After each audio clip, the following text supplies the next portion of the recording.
Hello guys, welcome back to BigSansar. म हुँ technical विकास। तपाईहरुलाई स्वागत छ बिगसंसारमा। आज म तपाईहरुलाई आइफोनको एउटा यस्तो ट्युटोरियल लिएर आएको छु जसले तपाईले डिलिट गरेका फोटाहरू रिकभर गर्न सक्नुहुनेछ।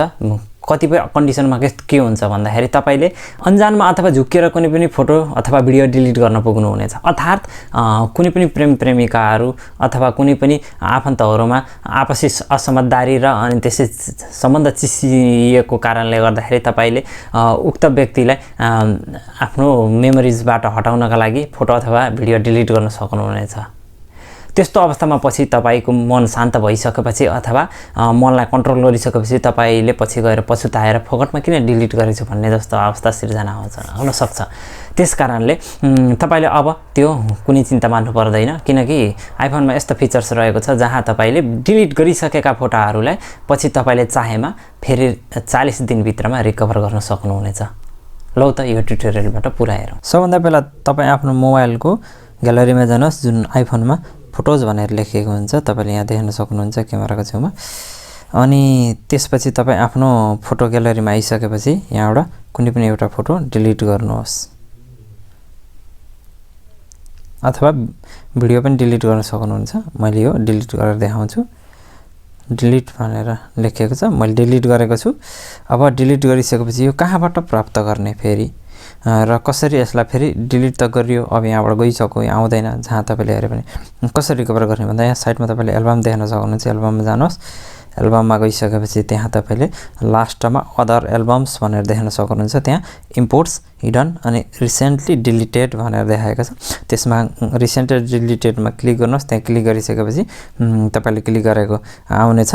यहाँ के भनिएको छ भने photo and videos show the days remaining before the deletion भने after that time items will be permanently deleted this may take up 40 days भनेर। अर्थात् तपाईको 40 दिनसम्ममा यहाँ रिकभरीमा बस्नेछ।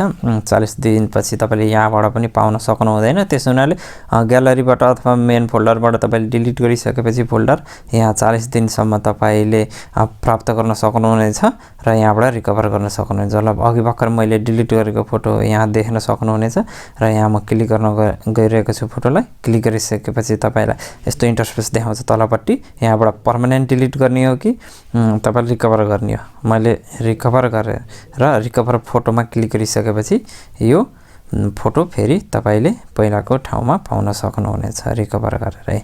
यहाँ देख्न सक्नुहुनेछ तपाईले।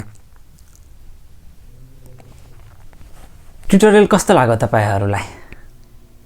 तलको कमेन्ट बक्समा अवश्य नै कमेन्ट गर्न नभुल्नु होला, किनकि तपाईको कमेन्टले गर्दा नै हामीलाई आगामी दिनहरुमा अन्य नयाँ भिडियोहरु ल्याउनमा प्रोत्साहन मिल्छ, जसको कारणले गर्दाखेरि मैले भिडियोहरु तीव्र गतिमा र छोटो समयमा तपाईलाई डेली अपडेट अथवा वीकली कसरी हुन्छ अपडेट गरिरहन पाउनेछु र मैले सिकेका कुराहरू तपाईलाई सिकाउने अवसर पाउनेछु। त्यसकारणले गर्दाखेरि तलको कमेन्ट बक्समा कमेन्ट गर्न नभुल्नु होला। च्यानल चाहिँ अवश्य नै सब्स्क्राइब गर्नु होला। बेल आइकन त अनिवार्य थिच्नु होला, किनकि नेक्स्ट भिडियोहरुको नोटिफिकेसन तपाईसँग पुग्दछ र तपाईले सहज रूपमा हाम्रो भिडियोहरु हेर्न सक्नुहुनेछ। आजको लागि यति नै। अन्य नयाँ भिडियोहरु अवश्य नै लिएर आउनेछु। यो भन्दा अझै रोचक र नयाँ तथ्यहरु मैले समावेश गरेर अवश्य नै ल्याउनेछु। हस्त धन्यवाद। जय नेपाल।